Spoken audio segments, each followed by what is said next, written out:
There's a kind of conversation that seems harmless because it's common. It sounds like people being social, like people keeping it real, like people processing something out loud. And if you aren't paying attention, it can pass right through you as normal. So before I go any further, I want to hold this in the right place. Not as a moral argument, not as a call out, not as a reason to feel above anyone, just as a pattern you might recognize, something you can listen to without taking a side, and then decide privately whether you want to keep participating in it. Monday was about posture, the subtle stance people slip into when they're talking about someone who isn't present. Not curiosity, not understanding, a conclusion they want someone else to stand next to. And what I've noticed since then is that the most revealing part of these conversations isn't what people say. It's what happens when the conversation doesn't go the way they expected. Because a lot of the time, the person bringing it to you isn't really looking for clarity. They're looking for connection. Not connection through meaning, connection through alignment. A quick bond created by sharing a stance toward a third person. And that's why the moment you don't join them, the whole thing shifts. The atmosphere changes, their tone changes, sometimes even their body changes, because something gets disrupted, not the topic, the purpose. There's a specific move that happens right before someone tries to pull you into this kind of conversation. They warm up the room. They don't just drop the judgment immediately. They prepare the space for it. They start with something that makes them look reasonable, something that makes them look fair, something that makes it sound like what they're about to say is almost reluctant. I'm not trying to be harsh. I normally don't even talk like this. I'm just being honest. I'm just concerned. And honesty can be real. Concern can be real. But there's a difference between honesty and discharge, between concern and commentary. The easiest way I know how to tell the difference is this. Is there any responsibility attached to what you're saying? Not pressure, responsibility. Are you willing to be seen saying it? Are you willing to stand behind it? Are you willing to move toward the thing you claim matters? Because a lot of people want the relief of speaking without the weight of being accountable for their own words. They want to say it, feel it land, and feel the bond form, and then walk away clean. No consequences, no mirror. And that's where the costume matters. Because honesty sounds noble. Concern sounds noble. It gives the person a higher shelf to stand on while they aim downward. And most people don't even recognize they're doing it. It's automatic. It's a reflex. A way of protecting their image while still getting the payoff. The payoff being relief. Relief that the discomfort in them finally has a direction. Relief that the tension has somewhere else to go. Relief that they don't have to sit with whatever is actually stirring inside them. So they pick a target, and they bring that target to you. If you listen closely, these conversations aren't really about the person being talked about. They're about the speaker trying to stabilize something in themselves. That's why it spreads so easily. Because it works, at least temporarily. It gives people a sense of coherence, a sense of being right, a sense of being positioned above something messy. And above feels safer than inside. Inside requires work. Inside requires humility. Inside requires a person to slow down long enough to admit what they don't like about their own life. So they talk outward. They aim outward. And for the moment, the pressure drops. That's the mechanism. But the reason I'm bringing this up today isn't to critique the behavior itself. It's to point at the moment when the behavior reveals what it actually is. The moment when someone doesn't get the reaction they came for. Because that moment is always more honest than the words. A lot of these conversations are built on an assumption. The assumption that you'll join. Not loudly, just subtly. A nod, a smirk, yeah, I know. Because if you join them, it confirms the posture. It confirms that this is safe. It confirms that this is how closeness works right now. And the bond forms quietly, not through truth, through alignment. But if you don't join, the bond doesn't form. And when that bond doesn't form, the speaker has to face something they weren't planning to face. They have to face themselves holding the posture alone, and that feels exposed. So they start adjusting. You can watch it happen. They soften their tone. They backtrack. They clean up the statement. They try to make it sound less sharp than it was a second ago. And if you reflect their words back to them cleanly, without heat, without accusation, something very revealing tends to happen. They deny it. They say, I didn't say that, or that's not what I meant, or you're twisting it. And that moment matters because it tells you something important. They wanted the release of saying it, but they didn't want the responsibility of being seen saying it. They wanted the shot, but they didn't want the mirror. That's the part I don't think people talk about enough. This isn't just gossip. This isn't just negativity. This is a specific kind of cowardice that hides inside normal social behavior. And I'm not saying that to insult anyone. I'm saying it because the pattern is clean. People want to take the emotional shot, dump the tension, get the payoff, feel the bond, and then they want to walk away with their self-image intact.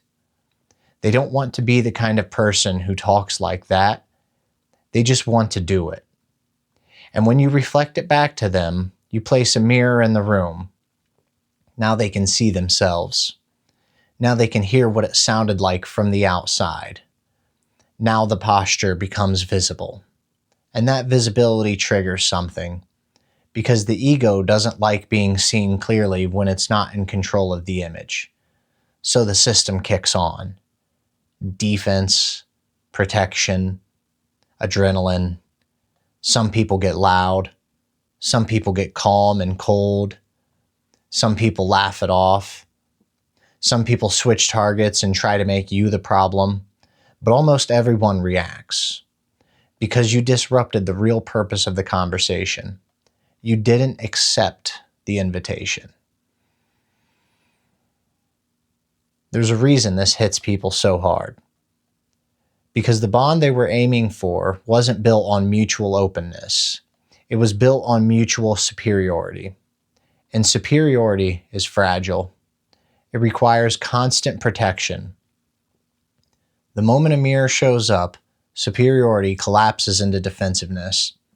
Because now the person has to reconcile two realities.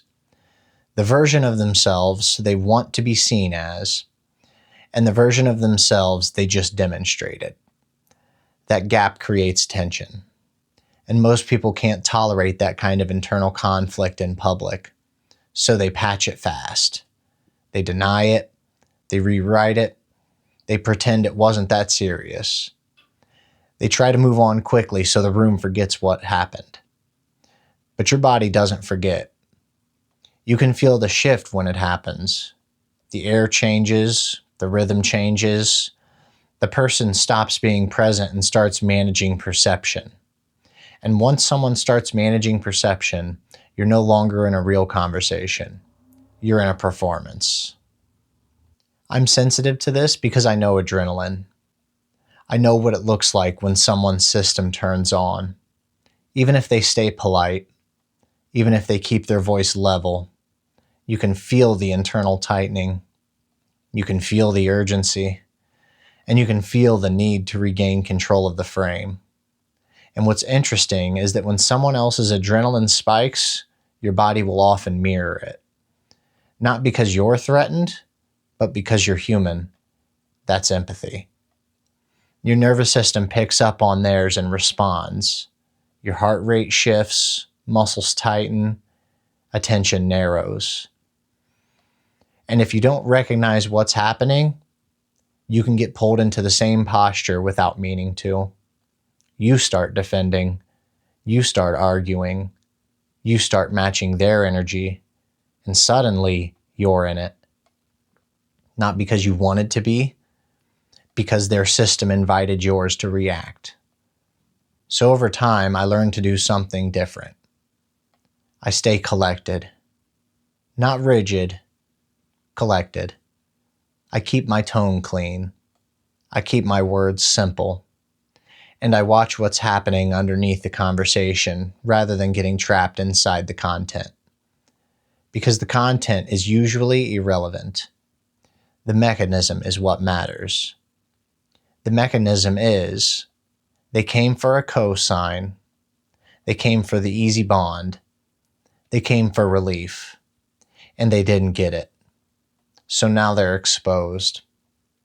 And this is where people tend to misunderstand what a boundary actually is.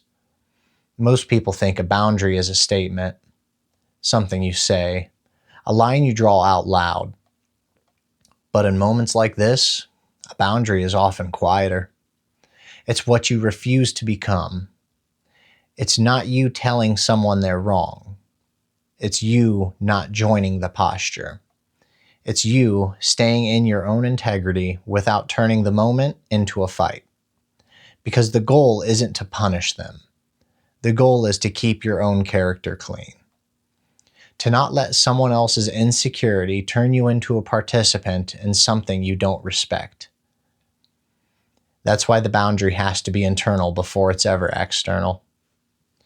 If your boundary depends on you giving a speech, you'll break it the moment social pressure shows up. But if your boundary is an inner standard, you don't need to explain it. You just live it. You stay neutral. You don't feed it. You don't reward it. And the moment passes. The reason this matters is because conversations train you. Not in an abstract way, in a real way. The posture you practice becomes familiar. The tone you repeat becomes your tone. The kind of bonding you accept becomes your way of connecting. So if you're constantly participating in third-person talk, constantly nodding, co-signing, constantly sharing targets, you start becoming someone who needs targets to feel close. And that's a hard thing to admit. Because it doesn't feel like becoming, it feels like socializing. It feels like normal life. But over years, it adds up. It changes your nervous system. It changes your relationships. It changes what kinds of conversations you can tolerate. You start getting bored in real conversations because real conversations require vulnerability. They require openness. They require you to say something about yourself. And that's riskier than pointing at someone else. So the habit continues.